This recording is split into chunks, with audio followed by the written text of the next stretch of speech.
زندگی میں اب میرے لیے کوئی بہت اہم تھی تو وہ صرف میری ماں کی ہستی تھی، جنہوں نے بچپن سے لے کر آج تک مجھے اپنے سینے سے لگا کر اتنے پیار سے رکھا کہ شاید اتنا پیار مجھے اب کوئی اور دے ہی نہیں سکے، یا ایسا پیار تو صرف ایک ماں ہی اپنی اولاد سے کر سکتی ہے، جسے ممتا کہتے ہیں۔ مجھے پہلے امی جان کی محبت کا احساس ہی نہ تھا، لیکن ابو کے انتقال کے بعد سے میں نے ان کی ذات میں بہت سی تبدیلیاں دیکھیں۔ بہت سی، مثلاً یہ کہ ان کے ہر دم مسکراتے چہرے پر اب فکر کے سائے اکثر لہراتے تھے۔ ان کی چھوٹی چھوٹی مگر دیے کی مانے چمکتی آنکھیں اکثر اکیلے میں آنسوؤں سے بھیگ جایا کرتی تھیں، لیکن پھر بھی وہ ماضی کی طرح ایک چاق و چوبند سپاہی کی مانند میرے گرد پہرا دیا کرتی تھی۔ مجھے انہوں نے دنیا کے سارے غموں سے چھپا کر رکھا ہوا تھا۔ ابو کے انتقال کے بعد انہیں اپنے غیر محفوظ ہونے کا احساس شاید اب شدت سے ہونے لگا تھا۔ میں اب ان کی ذات کے مختلف رنگ دیکھ رہی تھی۔ وہ کبھی ایک مضبوط دیوار کی مانند نظر آتی تو کبھی شکستہ بوسیدہ دروازے کی طرح جھک جاتی، جیسے زمانے کے تیز و تند ہواؤں سے خوفزدہ ہوں۔ کبھی کبھی وہ بپر بھی جایا کرتی تھی۔ میں نے تو انہیں بچپن سے اپنے ابو کی سیوا کرتے ہی دیکھا تھا، ایک ذمہ دار ماں اور باوفا بیوی، جسے اپنے میاں کی جی حضوری اور بچوں کی دیکھ بھال کے سوا دنیا میں کوئی اور کام ہی نہ تھا، حتیٰ کہ وہ عام عورتوں کی طرح بنتی سنورتی کبھی نہ تھیں۔ مجھے اب زندگی کے اس مقام پر احساس ہوتا کہ میرے وجیہہ ابو نے میری معمولی صورت ماں سے شادی کیوں کی تھی۔ شاید اس لیے کہ ابو زمانے کے رنگین سیلاب سے خوفزدہ تھے۔ انہیں امی جیسی ہی بیوی کی ضرورت تھی، جو ان کے بچوں کو سنوار سکے، اور شاید میں امی جیسی ہی ہوں۔ یہ میرا اپنا خیال تو نہ تھا، لیکن علی کی باتوں نے ہی مجھے احساس دلایا کہ مجھ میں امی جیسی خصوصیات بدرجہ موجود ہیں، ورنہ میں تو اپنے آپ کو ایک لاؤبالی سی بے پرواہ لڑکی سمجھتی تھی۔ علی سے میں بہت محبت کرتی تھی، وہ رشتے میں میرا دور کا کزن لگتا تھا۔ ہم دونوں کے بیچ اس پاکیزہ جذبے جسے محبت کہتے ہیں، اس سے امی بھی واقف تھی۔ میں ایک اچھے دوست کی طرح ان سے ہر بات شیئر کرتی تھی۔ میں ابھی پڑھ ہی رہی تھی کہ اچانک انہیں میری شادی کا ابال اٹھا۔ میں چاہتی ہوں فک اب تمہاری شادی ہو جائے، لیکن امی مجھے بھی اپنی تعلیم مکمل کرنی ہے۔ تعلیم تو شادی کے بعد بھی مکمل کی جا سکتی ہے۔ ویسے علی اچھا لڑکا ہے اور شاید اس کی بھی یہی خواہش ہے۔ انہوں نے پہلے سے ہی بہت کچھ سوچ رکھا تھا، تو گویا آپ کو اس سے بات ہو چکی ہے۔ ہاں بیٹا، وہ بہت ہی چاہتا ہے تمہیں۔ شادی کے بعد اپنی ماں کو کراچی سے بلوا لے گا، حیدرآباد میں۔ اب ان کی دیکھ بھال کرنے والا کون ہے؟ لیکن امی، ان کی تو بڑی بہو ہے نا؟ میں نے کہا، کچھ وہ تو سب ٹھیک ہے، لیکن اتنے سالوں سے بھی تو آنٹی انہی کے ساتھ رہ رہی ہیں۔ بحث نہ کرو بیٹا، اور میری بات مانو۔ میں نے ان کی آنکھوں میں جھانک کر دیکھا، نہ جانے کیوں میرا دل ہول سا گیا۔ مجھے ان کی آنکھوں میں بے بسی چمکتی نظر آئی، اور میں نے فوراً ان کی بات مان لی۔ میں بیاہ کر اپنی ماں کے آنگن سے علی کے چھوٹے سے گھر میں آ گئی، جہاں علی کی محبت کے ساتھ ان کی ماں نے بھی مسکرا کر میرا استقبال کیا۔ علی مجھے پا کر بہت مسرور تھے۔ افق، میں بہت خوش ہوں کہ تم میرے پاس ہو۔ اس بات کے لیے شکر گزار تو آپ کو امی کا ہونا چاہیے۔ اگر آپ امی کو اپنی محبت کا سبق نہ پڑھاتے تو ابھی میں ایگزامز کی تیاری کر رہی ہوتی۔ واقعی انہوں نے تو مجھے اپنی دولت اٹھا کر دے دی ہے، میں ان کا سچے دل سے مشکور ہوں۔ لیکن علی کہتے کہتے ایک دم خاموش ہو گیا۔ میں جو خاصی توجہ سے ان کی بات سن رہی تھی، لیکن کا لفظ سنتے ہی چونک اٹھی۔ لیکن کیا علی؟ میرے دل میں خدبت سی مچ گئی تھی، لیکن کچھ بھی نہیں علی افق۔ انہوں نے محبت سے میرا ہاتھ تھام لیا۔ آپ مجھ سے کچھ چھپا رہے ہیں علی؟ مجھے وسوسہ نے گھیر لیا۔ تم سے پہلے کچھ چھپایا ہے جو اب چھپاؤں گا؟ اچھا یہ بتاؤ، تمہیں میری امی کس طرح لگی؟ آنٹی کو میں بچپن سے جانتی ہوں علی، وہ بہت اچھی ہیں۔ اچھی تو ہیں، لیکن اب وہ تمہاری آنٹی نہیں بلکہ تمہاری امی ہیں۔ تم بھی انہیں میری طرح امی ہی کہا کرو، جس طرح میں تمہاری امی کو امی کہتا ہوں۔ انہوں نے مسکراتے ہوئے مجھے سرزنش کیا۔ آپ ٹھیک کہتے ہیں علی، لیکن ماں تو ماں ہوتی ہے۔ میں مانتی ہوں کہ آنٹی مجھ سے بہت پیار کرتی ہیں۔ میری یہ بات شاید انہیں ناگوار گزری تھی۔ انہوں نے آہستگی سے میرا ہاتھ اپنی گرفت سے آزاد کر دیا۔ ان کے اس طرح روڈ پر جانے کیوں مجھے ڈھیروں پیار آیا تھا۔ میں نے جھٹ اپنی باہ میں ان کی گردن میں حمائل کر دی۔ اچھا بابا، اگر آپ کہتے ہیں تو میں آنٹی کو امی ہی کہا کروں گی۔ ٹھیک ہے۔ ان کے چہرے پر ایک خفیف سی مسکراہٹ پھیل گئی۔ پھر انہوں نے آہستگی سے میری گرفت کو اپنی گردن سے آزاد کرتے ہوئے کہا کہ نہیں افق، محض لفظوں سے پیار کا رشتہ نہیں جڑتا۔ تم ٹھیک کہتی ہو، میری امی کبھی بھی تمہاری امی نہیں بن سکتی۔ وہ میرے پاس سے اٹھ کر چلے گئے اور میں حیرت سے اس شخص کو جاتا دیکھ رہی تھی جو مجھ پر اپنا پیار نچھاور کرنے کے لیے ہر وقت تیار رہتا تھا۔ یہ حقیقت ہی تھی کہ آنٹی مجھ سے بہت پیار کرتی ہے، معمولی معمولی باتوں کی بڑی توجہ سے سنتی ہے۔ محسوس کرتی تھی کہ جیسے مجھ سے پہلے وہ بن پانی کے اس کھیت کی مانند تھی جو کبھی بہت سرخیز تھا، اور شاید میری سنگت نے ان کے اندر ممتا کو ایک نیا روپ دے دیا تھا، جسے لوگ ساس کہتے ہیں، لیکن اس لفظ کے ساتھ پیوستہ وہ روایتی باتیں جو ساس اور بہو کے رشتے میں ہوتی تھی بالکل نہ تھی۔ اگر کبھی علی کو آفس سے آنے میں دیر ہو جاتی تو وہ مجھ سے پہلے ہی علی کے کان کھینچ لیتی تھی۔ کبھی کبھی مجھے اپنی قسمت پر رشک آتا تھا، میں بھی کتنی خوش نصیب ہوں جو یوں محبتوں کے درمیان گھری ہوئی ہوں۔ میں جان نچھاور کرنے والی پیاری ماں اور سسرال میں پیار کرنے والا شوہر اور شفیق ساس کا ساتھ ملا ہے۔ میری شادی کے بعد امی بہت پرسکون نظر آنے لگی تھیں۔ امی آپ بہت وہ ہیں جو میری شادی کے بعد تو آپ کو بہت بڑا سکون ہے۔ میں نے شکایتی انداز میں برا سا منہ بنایا اور کہا، وہ مسکرا دیں، سکون ہی ملتا ہے ماؤں کو جب ان کی بچیاں ان کی زندگی میں ہی اپنے گھروں کی ہو جاتی ہیں۔ جس کی بیٹی کی تمہاری جیسا سسرال یہ سب نہانا ہو، مجھے سب پتہ ہے۔ یہ علی کی اور آپ کی سازش تھی۔ میں نے اپنا سر ان کے کندھے پر رکھ دیا تو وہ محبت سے میرے بالوں میں اپنی انگلیاں پھیرنے لگیں۔ میں تو آپ کے لیے بہت پریشان رہتی ہوں امی، دیکھتی رہتی ہیں کہ اب 12:30 بج گئے تو امی کے اسکول کی چھٹی ہو گئی ہوگی۔ پھر خیال آتا ہے کہ سارا دن بچوں کو پڑھا پڑھا کر سر میں درد ہو گیا ہوگا۔ چائے کیسے بناتی ہوں گی؟ بس ایک چائے کی پیالی ہی میری جان کو تنگ کرتی ہے۔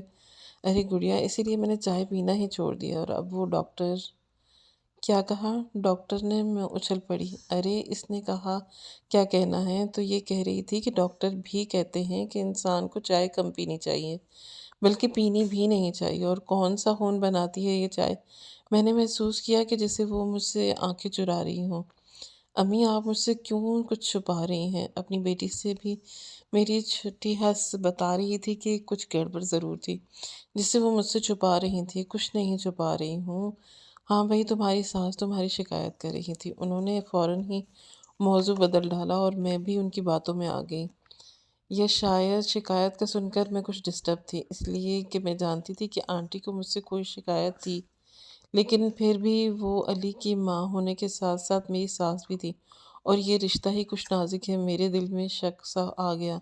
آنٹی نے میری شکایت کی؟ کیا کہا انہوں نے آپ سے؟ یہی کہ ان کی نازک سی بہو بہت کام کرتی ہے اور انہیں کام کرنے کو ہاتھ ہی نہیں لگانے دیتی۔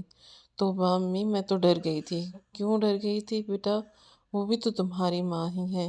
اور یہ کیا تم ان کو اب تک آنٹی ہی کہتی ہو؟ ارے میری جان، امی کہا کرو نا۔ مانا کہ آنٹی مجھ سے بہت پیار کرتی ہیں، لیکن کچھ بھی کہیں وہ آپ کی جگہ تو نہیں لے سکیں گی نا۔ میں ان کی گردن سے ہی لٹک گئی تھی۔ کسی کی جگہ نہیں لے سکتا بیٹا، اس لیے کہ اس بھری دنیا میں ہر انسان مختلف چہرہ اور مختلف فطرت لے کر پیدا ہوتا ہے، لیکن بیٹا جگہ دینی پڑتی ہے اپنے دل میں۔ ہر چیز ایک دم پرفیکٹ نہیں ہوتی، پھر بھی اگر کھلے دل و دماغ سے سوچو تو وہ میری ہی جگہ ہیں۔ تم تو خوش نصیب ہو کہ انہیں تم اپنی بہو نہیں بلکہ بیٹی کی طرح سمجھتی ہیں۔ مجھے اوپر والے نے تم جیسی بیٹی دی جس نے ان کے بیٹے کو ان سے نہیں چھینا، بلکہ سب کچھ اسی جگہ رکھا کہ جہاں ہونا چاہیے تھا۔ بلکہ تمہاری محبت نے ان سب رشتوں کو کچھ اور مضبوط کر لیا ہے۔ مجھے تم پر فخر ہے بیٹا۔ میں اس کی منطق پر حیران سی تھی، میری کچھ بھی سمجھ میں نہیں آ رہا تھا۔ میں الجھن شاید اور جان گئی تھی۔ یہ تمہاری سمجھ میں ابھی نہیں آئے گا بیٹا، لیکن تم جلد ہی جان جاؤ گی محبت کے رشتوں کی مضبوطی کو، جو شاید خون کے رشتوں سے بھی زیادہ ہوتی ہے۔ انہوں نے پیار سے میرے گال پر چپت لگائی۔ میں جانتی تھی کہ وہ بہت ہی اچھی ٹیچر تھیں جو اپنے شاگرد کو محنت سے پڑھاتی تھیں، لیکن بعض اوقات میں ان کی آسان باتوں میں بھی الجھ جایا کرتی تھی۔ وہ دن موسم بہت خوبصورت ہو رہا تھا۔ ٹھنڈی ٹھنڈی ہوائیں چل رہی تھی، بادل امڑ امڑ کر آسمان پر سرمستی کی چادر تان رہے تھے، شاید بارش ہونے والی تھی۔ میں تو ایسے سہانے موسم کی صدا سے عاشق تھی۔ میں اپنے کمرے میں کھڑکی سے سر ٹکائے باہر کی خوبصورت موسم سے لطف اندوز ہو رہی تھی کہ اچانک موتی کی بھینی مہک نے مجھے آ گھیرا۔ علی! ایک دم میرے دل نے انہیں پکارا۔ میں نے پلٹ کر دیکھا تو آنٹی موتی کے گجرے لیے مسکراتی نگاہوں سے مجھے دیکھ رہی تھی۔ ارے آنٹی آپ! میں انہیں دیکھ کر کچھ گڑبڑا سی گئی۔ مجھے معلوم تھا کہ میری بیٹی کو علی کی یاد ستا رہی ہوگی۔ میں چپ سی گئی تو آنٹی نے اچھا اچھا اب زیادہ نہ بنو، یہ گجرے اپنے بالوں میں سجا لو، تم پر بہت سجیں گے، علی دیکھے گا تو بہت خوش ہوگا۔ میں نے ہفتے بھر پہلے ہی پڑوس کی امینا سے کہہ دیا تھا کہ بھائی مجھے اپنی بہو کے لیے پھول چاہیے۔ آج صبح ہی مجھے موتیہ پھول لا کر دیے۔ میں نے سوچا کہ میری عفت پر موتیے کے گجرے بہت اچھے لگیں گے۔ ویسے امینا ہے ہی اچھی، ورنہ کون اپنے گھر سے پھول چن کر لا کر دیتا ہے۔ آج کل کا زمانہ بھی کچھ عجیب ہی ہے بیٹا۔ میں نے گجرے اپنے ہاتھ میں تھام لیے۔ وہ اپنی باتیں کیے جا رہی تھی، بے اختیار مجھے ان پر ڈھیروں پیار آ گیا اور میں جھٹ ان کے سینے سے لگ گئی۔ میری اچھی آنٹی، آپ مجھے کتنا پیار کرتی ہیں۔ میرا انداز رکھنے واقع تقریباً ویسا ہی تھا جیسے میں کبھی لاڈ میں آ کر امی کے ساتھ کیا کرتی تھی۔ یہ بھی کوئی پوچھنے کی بات ہے، مائیں اپنی بیٹیوں سے کیوں نہ پیار کریں۔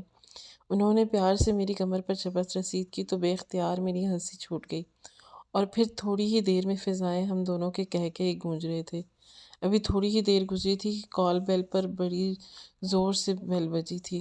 دوڑ کر گیٹ کھولا تو علی گھبرایا ہوا دیکھا کہ کیا بات ہے علی، آپ پریشان نظر آ رہے ہیں۔ میرا دل بہت زور سے دھڑکنے لگا۔ فون خراب ہے کیا؟ کب سے ٹرائی کر رہا ہوں۔ انہوں نے مجھ سے الٹا سوال کیا۔ مجھے تو نہیں معلوم، لیکن ہوا کیا ہے؟ افق، تمہاری امی کی طبیعت بہت خراب ہے، وہ اسپتال میں ہے، تم لوگوں کو لینے آیا ہوں۔ میں چکرا کر گرنے کی تھی۔ علی نے مجھے تھام لیا، وہ مجھے سہارا دے کر کمرے تک لائے۔ آنٹی دوڑ کر میرے لیے پانی لائی۔ افق بیٹا ہمت کرو، سب کچھ ٹھیک ہو جائے گا۔ آنٹی نے کپکپاتے ہاتھوں سے گلاس میرے لبوں تک لگایا، میرے حلق میں پھنس رہا تھا۔ افق، اگر تم نے ایسا ہی کیا تو پھر آنٹی کو دیکھنے اسپتال کیسے جاؤ گی؟ اور تمہاری یہ کیفیت دیکھ کر وہ کتنا پریشان ہوں گی۔ علی کے الفاظ آنسوؤں میں گھٹ سے گئے تھے۔ میرا دل بہت پھڑپھڑا رہا تھا، جیسے کسی پرندے کو پنجرے میں قید کر دیا گیا ہو۔ اور وہ آئے تھے۔ آنٹی نے گھر کو یوں ہی کھلا چھوڑ دیا تھا، صرف باہر سے گیٹ کو لاک کیا تھا۔ سارے راستے میں اور آنٹی دعائیں پڑھتے رہے، لیکن جیسے ہی گاڑی اسپتال کے دروازے پر رکی تھی، مجھے یہ محسوس ہوا کہ جیسے میرے قدم من بھر کے ہو گئے ہوں۔ آنٹی نے مجھے سہارا دے کر گاڑی سے اتارا، لیکن بہت ہی دیر ہو چکی تھی۔ امی اب اس دنیا میں نہیں تھی۔ یہ سب کچھ میرے لیے ایک بھیانک خواب کی مانند تھا۔ میری چیخیں میرے اندر ہی دم توڑ گئی تھیں اور میں خود کو تاریکیوں میں ڈوبتی ہوئی جا رہی تھی۔ امی کے بعد میں ایک ایسے ٹنمن درخت کی طرح ہو گئی تھی جو تپتی دھوپ میں اکیلا کھڑا ہو اور اس کے ارد گرد کوئی دوسرا درخت نہ ہو۔ یہ سب کچھ میرے لیے ناقابل برداشت تھا۔ میری آنکھیں تو خشک تھیں، لیکن دل سے مستقل ایک ہی ہوک سی اٹھ رہی تھی کہ یہ دنیا، علی کی محبت، آنٹی کی شفقت، سب کچھ بے معنی سا لگنے لگا تھا۔ بالکل ایسے ہی جیسے یہ سب کچھ ایک چھوٹے سے بچے کے بہلاوے کو کھیلنے کے لیے ہو۔ اگر کسی بچے کے پاس کھلونے نہ ہوں تو اس سے بچے کو کوئی خاص فرق تو نہیں پڑتا، یا شاید پڑتا ہو، لیکن مجھے زندگی بھی بے معنی سی لگنے لگی تھی۔ میرا وجود کیوں ہے؟ میں خود کیوں ہوں؟ انسان کیوں زندگی کے جھمیلوں میں کھو جاتا ہے؟ کس کے لیے سب کچھ ایک دن خاک ہی ہو جانا ہے؟ آخر ہم بنی نوع انسان کس دوڑ میں شامل ہیں؟ حد رفاقت، انا، محبت، شناسائی، سب کچھ بھگ سے اڑ گیا۔ ابو کے انتقال کے بعد امی نے مجھے اپنے آپ کو جس طرح سے سہارا دیا تھا، وہ میری جیسی کمزور لڑکی کے بس کی بات نہیں تھی۔ اور جب امی ہی نہ رہی ہوں تو پھر کیا رہ گیا تھا؟ میرے پاس انسانی جذبے میرے لیے تحلیل سے ہو چکے تھے۔ میں تو اپنے گرد و پیش پر بھی حیران و گمسم تھی۔ بیٹا مرنے والوں کے ساتھ مرا تو نہیں جاتا؟ افق بیٹا کھانا کھا لو۔ میں اپنے کمرے میں بیٹھی خلاؤں کو تک رہی تھی کہ آنٹی نے کہا، حقیقت ہے جسے اوپر والے نے پیدا کیا ہے اسے اس دنیا سے جانا بھی ہوتا ہے۔ یہ تو زندگی اور موت کا کھیل ہے، کسی شخص کو یہ کھیل لمبے عرصے تک جھیلنا ہوتا ہے اور کسی کے نصیب میں تھوڑی سی بہاریں لکھی ہوتی ہیں۔ لیکن اگر مرنے والے کو یہ دکھ کو اس طرح سینے سے لگائے رکھیں گے تو مردے کو اپنا آپ بھاری محسوس ہوتا ہے۔ وہ اب ہم میں شامل نہیں ہیں، تمہیں اس حقیقت کو تسلیم کرنا ہوگا۔ مرحومہ تو اب کسی اور دنیا کی باسی ہیں، اگر ان سے اپنی محبت کو ثابت کرنا تو کلام پاک پڑھ کر ان کی روح کو اصالِ ثواب پہنچاؤ۔ اس وقت انہیں صرف اسی کی ضرورت ہے۔ چلو میرا بچہ، اب کھانا کھا لو۔ انہوں نے میرے سر پر ہاتھ رکھا تو آنسو خود بخود پھسل سے گئے، میرے رخساروں پر بکھر گئے۔ میں تمہاری ماں جیسی تو نہیں ہوں بیٹا، یہ ضرور ہے کہ میں ان کی جگہ تو نہیں لے سکتی، لیکن میں جب تک زندہ ہوں یہی کوشش کروں گی کہ تمہیں ماں کے نہ ہونے کا احساس نہ دوں۔ ان کی آنکھیں بھی نمناک ہو گئی تھیں۔ علی نے میرے بکھرے ہوئے وجود کو سمیٹنے کے لیے ہر ممکن کوشش کی تھی۔ اگر ان سے ذرا بھی لاپرواہی ہو جاتی تو آنٹی انہیں آڑے ہاتھوں لیتی۔ کبھی کبھی مجھے ماں بیٹے کی لڑائی پر ہنسی آ جاتی تو آنٹی کے چہرے پر ایسا سکون سا پھیل جاتا جس سے وہ کہہ رہی ہوں کہ میری محنت وصول ہو گئی۔ امی کا چہلم مجھ بھی گزر گیا اور مجھے اب بھی ایسا محسوس ہو رہا تھا کہ جیسے وہ ابھی میرے پاس سے اٹھ کر گئی ہوں۔ رات کو سونے کے لیے لیٹی تو بچپن سے لے کر جوانی تک ان کے سارے گزرے ہوئے شب و روز فلم کے ریل کی معنی ذہن میں گھومتے۔ جب میں چھوٹی تھی تو کس طرح انہوں نے مجھے وضو کرنا سکھایا، ایک ایک انداز، ان کی آواز، ان کا مجھے پڑھنا، بیمار ہوتی تو ان کا پیار سے میرے ناز اٹھانا آج بھی یاد ہے۔ جب بچپن میں ایک بار مجھے بہت تیز بخار ہوا تھا اور میں غشی کے عالم میں پکار رہی تھی، امی لہسن دے، مجھے مرغے کو ماروں گی، تو ابو گھبرا گئے اور حقیقتاً لہسن لینے دوڑ گئے۔ لیکن امی نے ہی اس پر پریشانی کے عالم میں نہ صرف ابو کو تسلی دی بلکہ مجھے پیار سے بھی سمیٹا۔ امی کو ابو کی اس حرکت کو یاد کر کے اب بھی ہنستی تھے۔ اب اکثر ان کی ذات کے مختلف پہلو جن کا ان کی زندگی میں مجھے احساس تک نہیں تھا، لیکن اب میں وہ سارے پہلو تہ تہ یاد کرتی ہوں۔ ان کے بعد میں ایک گڑیا کی مانند ہو گئی تھی۔ اب محسوس کرنے لگی تھی کہ علی میرے اس رویے پر کچھ کبھی جھنجھلا جاتے ہیں، لیکن وہ منہ سے کچھ نہیں بولتے۔ ان کا محبت برا حصار بھی مجھے میرے بے کیف سا لگتا تھا۔ شاید میں بہت سے جذباتی رشتوں سے اپنا تعلق توڑ چکی تھی۔ ایک دن وہ زبردستی مجھے لانگ ڈرائیو پر لے گئے۔ افق، تمہاری امی کے انتقال کو 3 مہینے سے زیادہ ہو چکا ہے۔ میں جانتا ہوں کہ ان کو بھولنا تمہارے لیے آسان نہیں ہے، لیکن خدا را اب واپس زندگی کی طرف لوٹ آؤ۔ یہ بہت ہلکی رفتار میں گاڑی ڈرائیو کر رہے تھے، میری نگاہیں ونڈو اسکرین پر جمی ہوئی تھی۔ تمہیں نہیں پتا تمہارا یہ رویہ میرے لیے کتنا اذیت ناک ہے۔ تم شادی سے پہلے مجھ سے بہت محبت کرتی تھی، شاید اب تم وہ بھولتی جا رہی ہو۔ آخر تمہیں احساس کیوں نہیں ہو رہا کہ ہمیں تمہاری ضرورت ہے؟ لیکن شاید تم بہت خود غرض ہو چکی ہو۔ تمہیں نہ تو میرا اور نہ ہی امی کا احساس ہے، وہ بیچاری تمہارے غم میں گھلتی جا رہی ہیں۔ آخر کب تک تم یوں اپنے لبوں کو سیے رکھو گی؟ میں انوس خاموش بیٹھی گاڑی سے باہر گزرتے مناظر کو خالی تک رہی تھی۔ ایک تمہاری امی تھی، اتنا خیال رکھتی تھی، انہیں تمہارا اور میرا اتنا میری امی کا بھی بہت احساس تھا اور اپنے دکھ درد کو ذرا ذات پر چھپا کر رکھنے کی عادی تھی۔ جب انہیں ڈاکٹر نے دل کی بیماری کا بتایا تو انہوں نے یہ تم سے صرف اس لیے شیئر نہیں کیا تھا کہ تم پریشان نہ ہو، اور صرف اس لیے انہوں نے تمہاری جلدی سے شادی کر دی تاکہ وہ اپنی آنکھوں کے سامنے تمہیں اپنے گھر میں آباد دیکھے۔ علی بولے جا رہے تھے اور میں حیرت سے انہیں گھورے جا رہی تھی۔ کیا علی کو پہلے سے امی کی بیماری کا علم تھا اور ان دونوں نے مجھ سے چھپایا تھا؟ میرے ذہن میں آندھیاں سی چل رہی تھی۔ کیوں کیا تھا آپ نے علی؟ میری ماں تھی وہ، میں چیخ پڑی۔ علی نے ایک جھٹکے سے گاڑی روکی تھی۔ ہاں جانتا ہوں کہ وہ تمہاری ماں تھی، لیکن ان کا مجھ سے بھی کچھ رشتہ تھا۔ وہ بھی بلند آواز میں مجھ سے مخاطب تھا۔ کیا رشتہ تھا آپ کا؟ صرف دور کی رشتہ داری تھی؟ آپ نے صرف مجھے اپنانے کی خاطر مجھ سے امی کی بیماری چھپائی تاکہ میں جلدی سے آپ کی زندگی میں شامل ہو جاؤں اور آپ کی ماں کے اکیلے پن کے شیئر کر سکوں، اس لیے چھپایا تھا نہ سب کچھ؟ خون کی گردش میرے بدن میں تیز ہو چکی تھی اور مجھے ایک دن خود غرض شخص دکھائی دے رہا تھا۔ یہ غلط ہے، میں نے صرف ان کے کہنے پر تم سے چھپایا تھا، اور جہاں تک میری ماں کی بات ہے تو میں یہ بات برملا کہتا ہوں کہ تم نے ان کی محبت کو قبول ہی نہیں کیا۔ تم شادی کے دن سے لے کر آج تک انہیں اپنی ماں کا درجہ ہی نہیں دے سکی۔ تم انہیں صرف اپنی ساس سمجھتی ہو، اس لیے تمہارے لبوں سے ان کے لیے امی کا لفظ کبھی نکلا ہی نہیں۔ وہ خاصے جذباتی ہو رہے تھے۔ یہ غلط ہے، میں نے احتجاج کرنا چاہا۔ تم جھوٹ بول رہی ہو۔ تم نے خود اپنے منہ سے اقرار کیا تھا، لیکن میں بھی تم سے زبردستی نہیں کہہ رہا کہ تم دنیا دکھاوے کو انہیں ماں کا درجہ دو۔ خود بخود دل سے نکلتا ہے، لیکن کم از کم تم نارمل زندگی میں واپس لوٹنے کی کوشش تو کرو۔ آخر کب تک یوں چپ کا روزہ رکھو گی؟ کیا تمہیں ذرا بھی احساس نہیں کہ تمہارے اس طرح کے رویے سے تمہاری ماں کی روح کو کتنی تکلیف پہنچتی ہوگی؟ اس عورت نے تو اپنے دکھ صرف اس لیے چھپا کر رکھے تھے کہ کہیں ان کی لاڈلی بیٹی پریشان نہ ہو جائے، اور اب تم انہیں نے تھک کر اپنا سر اسٹیئرنگ پر رکھ دیا اور خاموشی سے انہیں دیکھ رہی تھی۔ شاید وہ ٹھیک ہی کہہ رہے تھے۔ اگر مجھے امی کی بیماری کا پہلے علم ہو جاتا تو میں تو کب کی ٹوٹ چکی ہوتی، لیکن پھر بھی میرے ذہن میں سوال جواب کی جنگ سی چھڑ گئی۔ میں خود اپنے آپ کو مطمئن نہیں کر پا رہی تھی۔ انہوں نے مجھ سے کچھ کہے بنا گاڑی سٹارٹ کی اور ہم دونوں خاموشی سے گھر لوٹ آئے۔ آنٹی ٹیبل پر کھانا سجائے ہماری ہی منتظر تھیں۔ ہم دونوں کو دیکھ کر ان کے چہرے پر مسکراہٹ بکھر گئی۔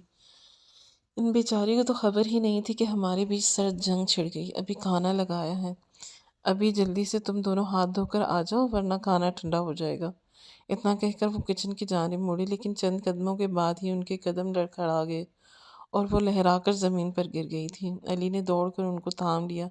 امی امی! علی نے پوری قوت سے انہیں چیخ کر پکارا، لیکن ان کی آنکھیں بندی ہوئی تھی، چہرے کی رنگت پیلی پڑ گئی تھی۔ میں اچانک اس صورتحال سے حواس باختہ ہو گئی تھی۔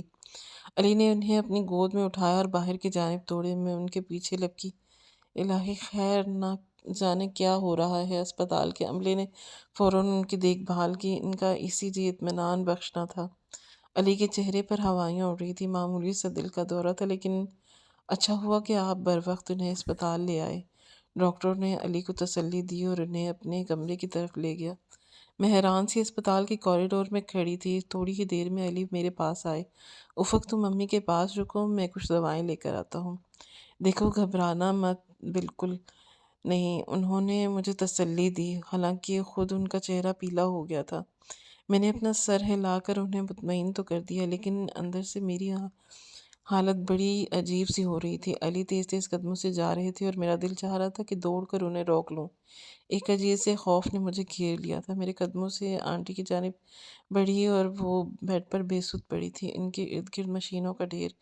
میں چپ چاپ ان کے قدموں کے پاس بیٹھ گئی، ان کو دیکھتی رہی۔ مجھے اپنے منہ پر انگلی رکھ کر چپ رہنے کا اشارہ کر دیا تھا اور کہہ رہی تھی کہ لیکن میرے دل میں اس پراسرار ماحول سے وحشت سی بیٹھ رہی تھی۔ میں نے آنٹی کے پہلے چہرے کی جانب دیکھا اور ایسی تو نہ تھی، ہنستی مسکراتی، میری چھوٹی چھوٹی باتوں پر کھلکھلا کر ہنس رہی تھی، میری خاطر علی سے لڑنے والی۔ کیسی چپ چاپ پڑی تھی۔ مجھے یوں محسوس ہو رہا تھا کہ جیسے مجھ سے دور جا رہی ہوں۔ میری آنکھیں آنسوؤں سے بھوج چکی تھیں۔